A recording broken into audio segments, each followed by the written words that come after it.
पुनः आज हम आप लोगों के सम्मुख राजनीति विज्ञान विषय से संबंधित और किन्हीं भी प्रतियोगी परीक्षाओं के दृष्टिकोण से अत्यंत उपयोगी विषय मौलिक अधिकार के विषय में आज आप लोगों को अवगत कराएंगे। इसमें उन विषय वस्तुओं से तो आप परिचित होंगे ही जिन्हें आप पहले से जानते हैं। संभवतः हो सकता है कि आपको कुछ नवीन विषय वस्तुओं से भी परिचित होने का अवसर प्राप्त हो। चलिए आरंभ करते हैं। मौलिक अधिकार भारतीय संविधान के अनुच्छेद 12 से लेके 35 तक में इसकी व्यवस्था की गई है। हमने 12 व 30 रखा है तथा 32 व 35 रखा क्योंकि 31 को अब निरस्त कर दिया गया है, जिसे भाग 3 में स्थान दिया गया है।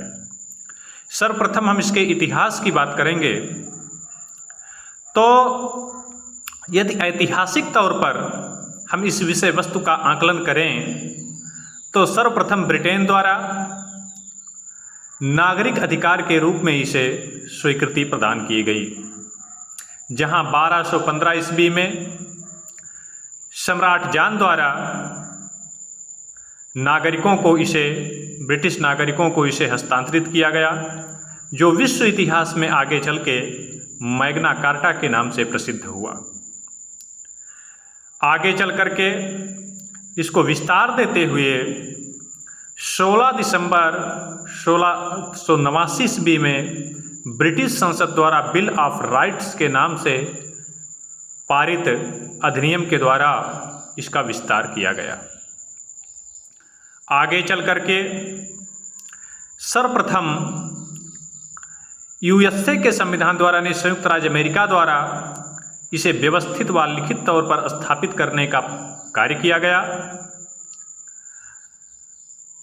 ज्ञातव्य हो कि मूल अमेरिकी संविधान में भी नागरिकों के मौलिक अधिकार के संदर्भ में कोई स्पष्ट उल्लेख नहीं था, अपितु 2 वर्ष पश्चात 1791 ईस्वी में प्रथम 10 संवैधानिक संशोधनों के द्वारा बिल ऑफ राइट्स के नाम से इसे स्वीकृति प्रदान की गई। अब हम आते हैं आशय पर। आखिर मौलिक अधिकार का आशय क्या है, मतलब क्या है, काखे का आखिर से मौलिक कहा जाता है? तो मूलतः यह 2 शब्दों से मिलकर बना है, मौलिक और धन अधिकार, अर्थात वह मूलभूत अधिकार जो व्यक्ति द्वारा अपने सुसभ्य जीवन व व्यक्तित्व के सर्वांगीण विकास हेतु, चहुमुखी विकास हेतु अपरिहार्य हैं, अथवा जिनके अभाव में कोई भी व्यक्ति अपने व्यक्तित्व का सर्वांगीण विकास नहीं कर सकता। उद्देश्य इनका क्या है? तो इसका मूलभूत उद्देश्य है व्यवस्थापिका व कार्यपालिका के निरंकुशता से नागरिकों के अधिकारों व उनके स्वतंत्रता की सुरक्षा। मौलिक क्यों इन्हें कहा जाता है? तो पहला है क्योंकि ये व्यक्ति के सर्वांगीण विकास हेतु अनिवार्य हैं। इनके अभाव में व्यक्ति अपना व्यक्तित्व का चहुमुखी विकास कर ही नहीं सकता। दूसरा, संवैधानिक गारंटी इन्हें प्रदान की गई है, और तीसरा, इन्हें विधिक संरक्षण भी प्राप्त है। अब हम आएंगे मौलिक अधिकार, भारतीय संविधान द्वारा स्थापित मौलिक अधिकारों की मूल विशेषताएं क्या हैं। इसमें प्रथम है सर्वाधिक व्यापक, यानी कि जो भारतीय संविधान में उल्लिखित मौलिक अधिकार हैं वह विश्व के अन्य किसी भी संविधानों में जो यहाँ उल्लेख किया गया है अत्यधिक व्यापक तौर पर इनका उल्लेख किया गया है। केवल अनुच्छेद 19 को ही लगभग 450 शब्दों में परिभाषित किया गया है। अनुच्छेद के दृष्टिकोण से भी देखें तो अनुच्छेद 12 से लेकर के 35 तक इसे परिभाषित किया गया है।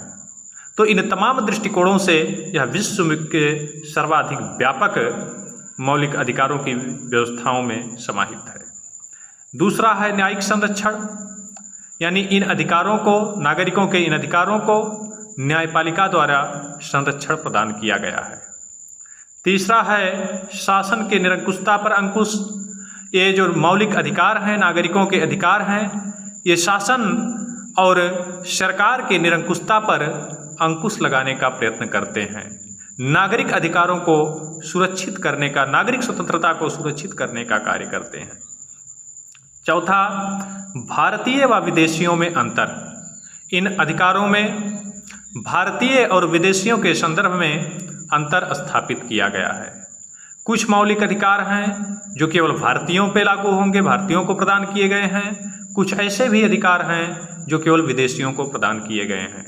यथा अनुच्छेद 15, अनुच्छेद 16, अनुच्छेद 19, अनुच्छेद 29, अनुच्छेद 30, ये सब ऐसे मौलिक अधिकार हैं कि जो केवल और केवल भारतीयों को प्रदान किए गए हैं, विदेशियों को इनसे वंचित रखा गया है। तत्पश्चात पांचवा बिंदु है निरपेक्ष नहीं सापेक्ष, यानी कि ये निरपेक्ष नहीं हैं, ये सीमित हैं। यथाकाल परिस्थिति अनुसार इन पर अंकुश लगाया जा सकता है या इन मौलिक अधिकारों को का निलंबन भी किया जा सकता है कुछ समय के लिए, अथवा इन्हें सीमित भी किया जा सकता है। छठा है नागरिकों से संबंधित, यानी कि जो मौलिक अधिकार हैं ये नागरिक हितों की सुरक्षा से संबंधित हैं, इनका संबंध नागरिकों से है। सातवां, अस्थायित्व का अभाव। आपातकाल व कुछ परिस्थितियों में ये लागू नहीं किए जा सकते, अर्थात ये अस्थायी तौर पर हमेशा लागू नहीं होते हैं।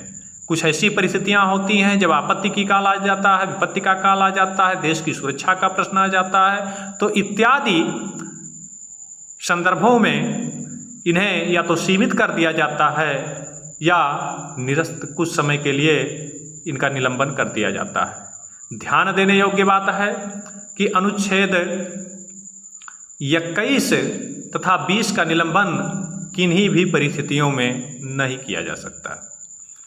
और है निरपेक्ष तौर पर लागू नहीं, यानी ऐसे क्षेत्रों पर ये लागू नहीं होते जहां सैन्य कानून, जिसे आप मार्शल लॉ के नाम से जानते हैं, प्रभावी हों।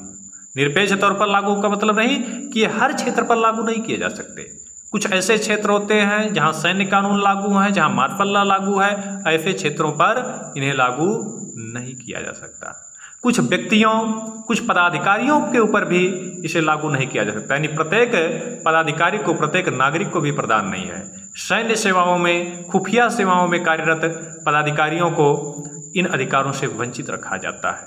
तो इस प्रकार आज हमने मौलिक अधिकार से संबंधित कुछ विषय वस्तुओं पर दृष्टिपात करने का प्रयत्न किया। आगे हम चल करके अगले अपने चर्चा परिचर्चा में इस पर प्रकाश डालने का, आगे की विषय वस्तुओं पर प्रयत्न करेंगे। यदि आप लोगों को कोई प्रश्न पूछना है, कोई प्रश्न आपका है, तो आप कमेंट कर सकते हैं। यदि आप लोगों को लगता है कि ये विषय वस्तु आपके लिए उपयोगी है तो औरों को भी आप साझा कर सकते हैं। हम किसी से न लाइक करने की बात करते हैं, न हम सब्सक्राइब करने की बात करते हैं। ये आपके ऊपर निर्भर करता है। अगर आपको पसंद है तो आप कर सकते हैं, अन्यथा नहीं भी। धन्यवाद।